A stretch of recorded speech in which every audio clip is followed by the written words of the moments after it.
Ranking Member, friends and colleagues, I anticipate this to be a dialogue. I don't think a single one of us thinks that things are going swimmingly. We're not engaging on the issues. We do consume a tremendous amount of time, not in 30 hours of debate, but in 30 hours of silence on the Senate floor, with occasionally someone to step up and speak on something unrelated to the 30 hours of debate on the floor for that nominee. This is not so much a debate about if only we had 30 hours of debate, we would get so many facts out on so many individuals, because we're really not debating the individuals. The work is done in the committees. The work is done in the back and forth with the administration. That's where it really occurs. The challenge is we have learned as a body that we are now either going to do nominees or we're going to do legislation, but we can't do both. Because if the calendar is full for a week on 3 nominations, you'll never get to any legislation. And we continue to have our constituents come to us and say, when's the Senate going to vote on things? And we can respond, we are on nominations, but we don't have time for nominations and legislation. This continues to accelerate. The issue that we're going to continue to face is the gridlock on Capitol Hill is spreading across the rest of Washington. And the more that you have nominees that are not confirmed in every agency, all of us in our constituent services folks and all of our legislative staff will tell us they're calling over to agencies, and the agencies are saying, we can't give you an answer, there's not a Senate confirmed person there. As that spreads, it affects all of our constituent services, it affects every permit that we request, it affects every bit of the process that happens. The gridlock that's here is moving over there. That doesn't help us long term. I tried to be able to give just some basic examples of this and some history of it as we deal with the post-cloture debate just on nominations.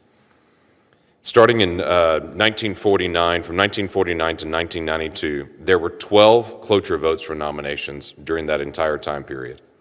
Then starting in 1993, the Senate averaged around 6 cloture votes for nominations through 2004. In the 109th session, the average jumped to 9 cloture votes for nominations for a year. Then from 2009 to 2012, it jumped again to 13 in a year.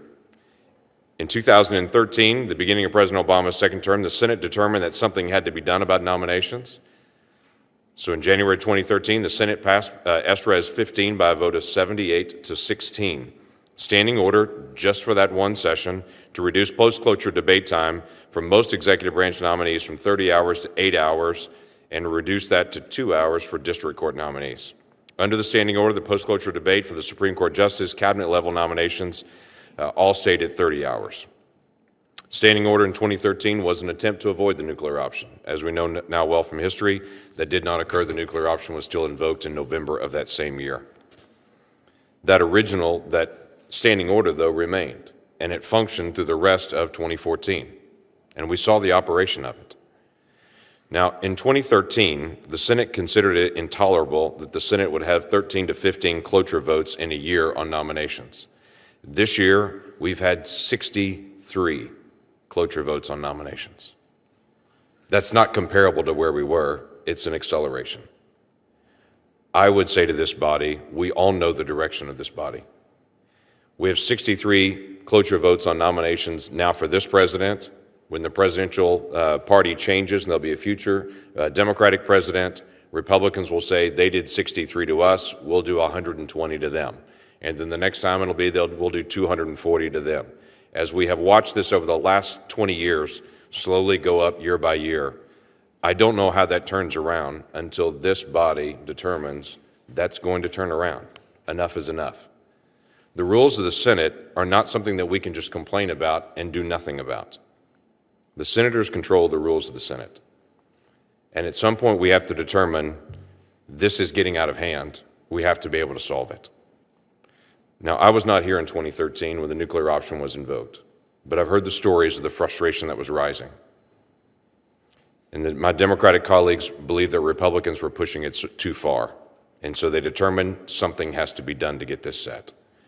I would just say, I have the sense that we're in a very similar position, that this can be pushed too far. And at some point, Republicans respond, something has to be done.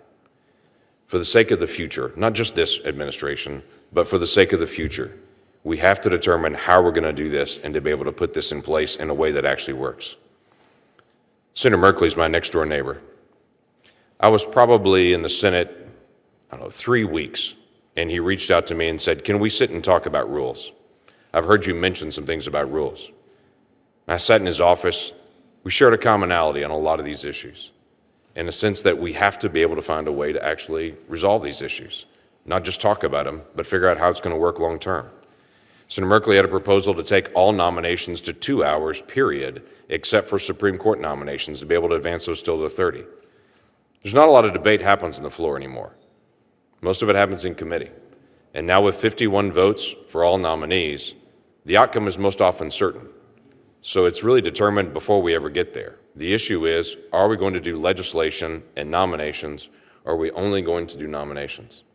As I mentioned in my written testimony, the Roosevelt term of the first 100 days, that can never be a marker again, because from here on out, every president in their first 100 days won't even get their cabinet in place. They won't be able to move legislation because they won't be able to get personnel, because it'll be tit for tat from here on out.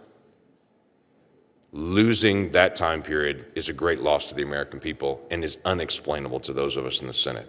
My proposal is simple. Let's take the rule that was done during that time period in 2013 with wide bipartisan support, and let's make it permanent and say this is how we're going to continue to function from here on out. I would very much appreciate the conversation on it. If there's a better idea to do it, I'm willing to be able to take it on and to be able to say, what can we do to be able to fix this? But the best idea that I had was to take one that was already done and was already agreed on and say, let's make it permanent and go from here on out. That, Mr. Chairman, I'd be glad to entertain questions. Thank you.